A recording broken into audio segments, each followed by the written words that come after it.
warahmatullahi wabarakatuh. Berikut merupakan pemaparan lesson learned mengenai manajemen ASN dan penerapan WOG.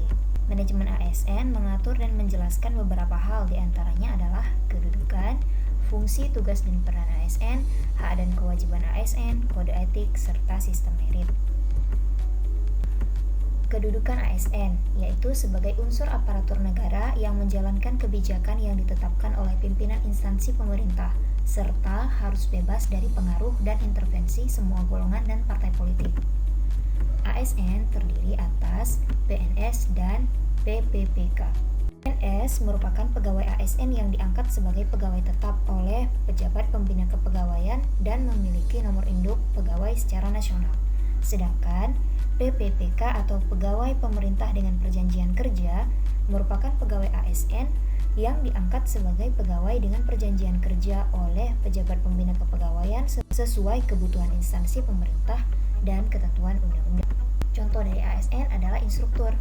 Instruktur adalah PNS yang diberi tugas, tanggung jawab, wewenang, dan hak secara penuh oleh pejabat yang berwenang untuk melaksanakan kegiatan pelatihan dan pembelajaran kepada peserta pelatihan di bidang atau kejuruan tertentu.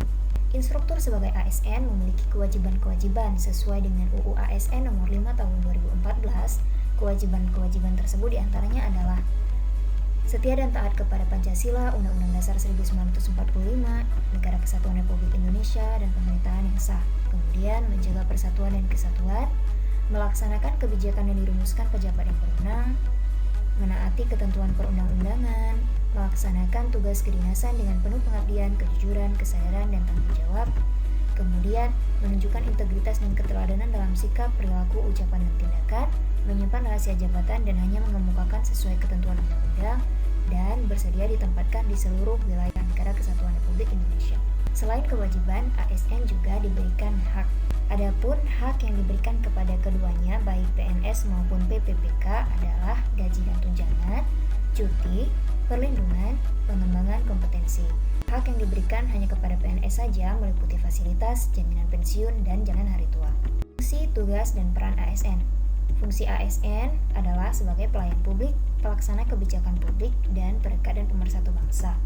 Fungsi ASN ini terintegrasi dengan tugas dari ASN, yaitu untuk melaksanakan kebijakan publik yang sesuai dengan undang-undang, melaksanakan pelayanan publik yang berkualitas dan profesional, serta melaksanakan hal-hal yang dapat merekat dan memersatukan bangsa Indonesia. Fungsi ASN juga berkaitan dengan peran ASN, yaitu sebagai perencana, pelaksana, dan pengawas dari pelaksanaan fungsi ASN itu sendiri. Kode etik. Kode etik berfungsi untuk menjaga martabat dan kehormatan ASN. Kode etik juga sebagai pedoman tindakan baik dari ASN, sebagai standar penilaian sifat perilaku ASN, dan sebagai panduan norma aparat birokrasi. Kemudian ada sistem merit. Sistem merit adalah suatu sistem yang dapat menjamin keadilan, menyediakan ruang keterbukaan dalam perjalanan karir ASN, sebagaimana seleksi dan promosi ASN yang dilaksanakan secara terbuka, adil, dan kompetitif. Kemudian diberikan hak untuk mengembangkan diri bagi ASN, serta diawasi dan dijunjung tinggi dengan pemberian penghargaan bagi yang berkinerja tinggi dan sanksi bagi yang tidak berkinerja. Beralih ke penerapan whole of government. Sesuai dengan fungsi ASN sebagai pelaksana kebijakan publik, pelayan publik, dan perekat serta pemersatu bangsa, semua fungsi ASN tersebut menuju konsep whole of government. Sebagai contoh, ASN bekerja lintas batas untuk mencapai tujuan bersama. Misalnya, instruktur bekerja sama dengan berbagai subkoordinator, baik perencanaan program hingga subkoordinator penyelenggaraan. Instruktur tidak dapat mengajar jika tidak adanya peserta pelatihan yang direkrut, dan rekrutasi tidak dapat dilakukan jika tidak adanya rencana pembukaan program pelatihan oleh subkoordinator perencanaan program. Lalu, kategori dan tipe WOG yang dapat diterapkan dalam kasus tersebut, yaitu koordinasi tipe joint working, di mana instruktur dan subkoordinator perencanaan program dan evaluasi akan merencanakan bersama program pelatihan yang akan dibuka. Apa whole of government itu penting?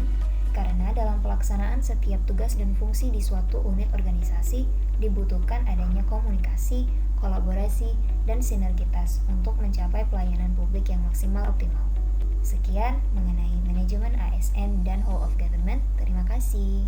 Assalamualaikum